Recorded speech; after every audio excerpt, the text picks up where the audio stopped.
Budget पेश किया है, महिलाओं के लिए किस तरह देखते हैं? देखिए, महिलाएं ये सोच रही थी कि गैस का सिलेंडर 500 रुपए का करेंगे। इसी तरह से जो राशन के डिपो के जो दाम है वो कम होंगे और नरेगा में जो काम मिला है उसकी दिहाड़ी बढ़ेगी, पैसे बढ़ेंगे। लेकिन ऐसा कुछ भी नहीं हुआ है और महिला संगठनों ने संयुक्त रूप से अपना ज्ञापन दिया था मैडम वित्त मंत्री को पहले ही कि ये अपेक्षाएं हमारी है बजट से। लेकिन उसके हिसाब से देखें तो बजट जो है वो निराश करने वाला है। भले ही मैडम निर्मला सीतारमण कह रही है कि महंगाई कम हुई है पिछले दिनों देश के अंदर, हम उनसे उस बाजार का पता मांगना चाहते हैं जहाँ पे सस्ती चीजें मिलती हो। हमारे यहाँ पे तो दुकान पे जाओ तो वहाँ पे ये ठगे रह जाते हैं, रेहड़ी पे जाओ तो ठगे रह जाते हैं क्योंकि रेट इतने ज्यादा हैं। दूध के देख लो, लस्सी तक का जो पैकेट है वो 15 रुपए का आता है यहाँ पे। पानी की बोतल के इतने महंगे दाम हैं। तो ये सारा जो बजट में हमने ये सोचा था कि अभी अभी सरकार जो है रसोई का राहत देने वाला बजट है। ये रसोई जो चलाने वाली महिलाएं हैं ना, उनको जो अपेक्षा थी उसके हिसाब से कोई भी राहत नहीं दी गई है। रसोइयों का तो ये कह लो कि पिछले दिनों हार श्रृंगार बिल्कुल छीन रखा है इन्होंने।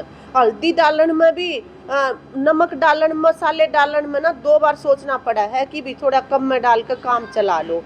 जो तेल है, जो पकाने वाले तेल हैं वो इतने ज्यादा महंगे हैं। दालें 200 रुपए किलो तूर की दाल है, बताओ के खा लेंगी और के खिला देंगी महिलाएं जो है। देखिए, ये मोदी सरकार 3 नंबर का पहला बजट है और हमारे फाइनेंस मिनिस्टर निर्मला सीतारमण जी ने 7वां बजट लगातार पेश किया।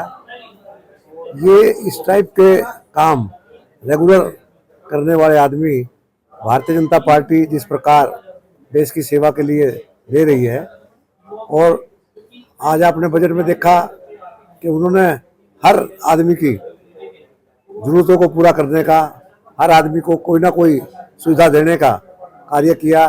चाहे वो व्यापारी हो, चाहे वो एग्रीकल्चर से हो, चाहे वो महिलाएं हैं, सबके लिए उन्होंने वो काम सोचा कि जिससे उनके जीवन आगे बढ़े और हमारा देश 5 मिलियन ट्रिलियन अर्थव्यवस्था पर जाकर, जो मोदी जी का नारा है, जिस प्रकार उन्होंने 10 साल में 10वें स्थान से 5वें स्थान पर लिया, इन 5 सालों में भारत को वो 3रे स्थान पर पहुंचाने का जो उन्होंने गारंटी दी थी उसकी ओर अग्रसर हुए हैं।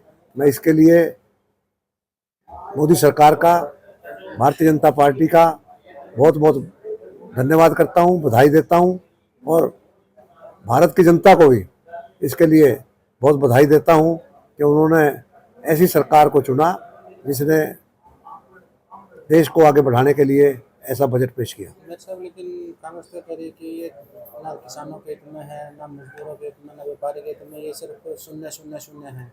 देखिए, अब इनकम टैक्स की लिमिट बढ़ाई है, वो किसके हित में है? बीच वाले मिडल मैन के हक में है। किसानों के लिए सुविधाएं दी हैं, किसके हक में है? वो किसानों के लिए है। महिलाओं के लिए सुविधा दी है।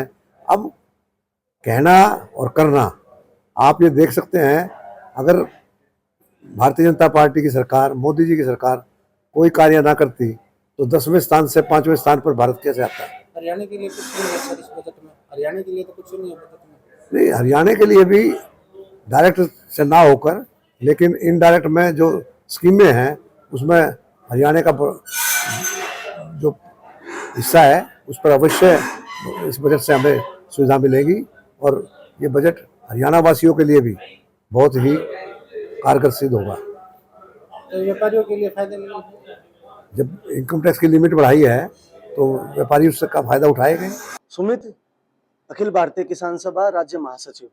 आज केंद्र सरकार ने बजट आया है कि किसानों के लिए किस तरह के? नहीं, देखते तो क्या है, किसान जो है इसको बिल्कुल निराशाजनक मानते हैं और किसानों की जो मांगे हैं, आपको पता होगा 2020 के अंदर 13 महीने का ऐतिहासिक आंदोलन चला। उस समय पे केंद्र सरकार के साथ समझौता हुआ और आज देश के किसानों की जो प्रमुख मांग है वो एमएसपी पे फसल खरीद की गारंटी का कानून बनाने की मांग है।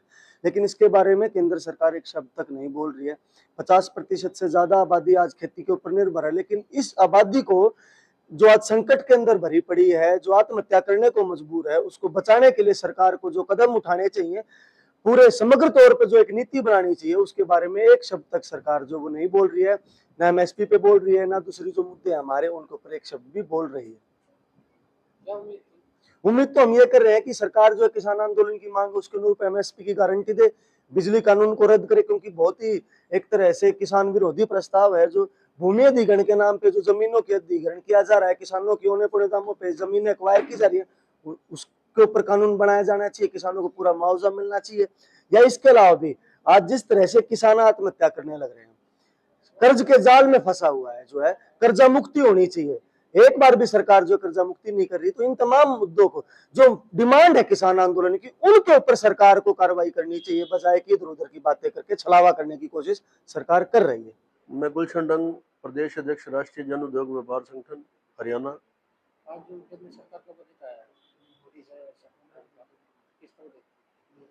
देखिए, केंद्रीय वित्त मंत्री जी द्वारा जो बजट पेश किया गया है, हमारी जो राष्ट्रीय डेलीगेशन है वो पीछे पूर्व में लोकसभा स्पीकर और वित्त मंत्री जी से मिला था, और उनको आने वाली व्यापारी वर्ग की, मैं क्योंकि व्यापारी वर्ग को प्रतिनिधित्व करता हूँ, और विशेष तौर पे खुदरा व्यापारी और मध्यम वर्ग व्यापारियों के लिए, उसके लिए हमने काफ़ी सुझाव केंद्रीय वित्त मंत्री जी को भी और लोकसभा स्पीकर को भी हमने दिए थे। परंतु आज जब हमने ये बजट हमने टीवी पे सुन रहा था, तो इन दोनों वर्गों को बड़ी भारी निराशा हाथ लगी। व्यापारियों के लिए खासकर जो सरकार कह रही थी, अच्छा देखिए, सरकार तो हर बार कहती है, आप ये देख लीजिए कि आज व्यापार और व्यापारी बिल्कुल मंदी का घोर दौर चल रहा है, और जीएसटी का कलेक्शन जो सरकार दिखा रही है, वो टैक्स जो है छोटा व्यापारी ही भर रहा है, परंतु उसकी जो कमाई है, जो उसका गल्ले का कैश है, वो निरंतर कम हो रहा है। और आप जितने लोन की एक जो कर्जे जो व्यापारियों ने अब जितना अब उठाया है, उसकी कोई सीमा नहीं है, और व्यापारी दिन पर दिन अपने कर्जे के बोझ के नीचे दब रहा है। और वही दूसरी तरफ ये कहते हैं कि भाई जो टैक्स में रिबेट मिलेगी, वो भी कोई विशेष आपके सामने कुछ भी नहीं है, कोई स्पेशल इन्होंने कोई दिया और टैक्स में कुछ भी तो नहीं है। मैं आपको ये आंकड़ा पेश करता हूँ कि जो 2023 में जीडीपी के आंकड़े बता रहे थे चौथी तिमाही में, इसकी खपत दर में 4% से भी नीचे गई है।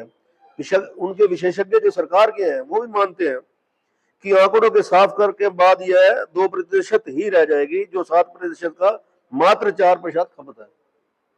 इसलिए ये बिल्कुल व्यापारियों के लिए हमने जो है खुदरा व्यापारियों के लिए, और जो ई कॉमर्स कंपनियां हैं, उन्होंने ऑनलाइन जो है, मैं आज भी जहाँ बैठे हो ये इलेक्ट्रॉनिक का शोरूम है, यहाँ पर जो है ये बेचारे भी ऑनलाइन की वजह से व्यापार में इतना बुरा हाल है जिसका कोई हद और हिसाब नहीं है। और ई कॉमर्स कंपनियां एक मगरमच्छ की तरह छोटे खुदरा व्यापारी को एक ग्रैब करने का, उसको खाने का काम कर रही है।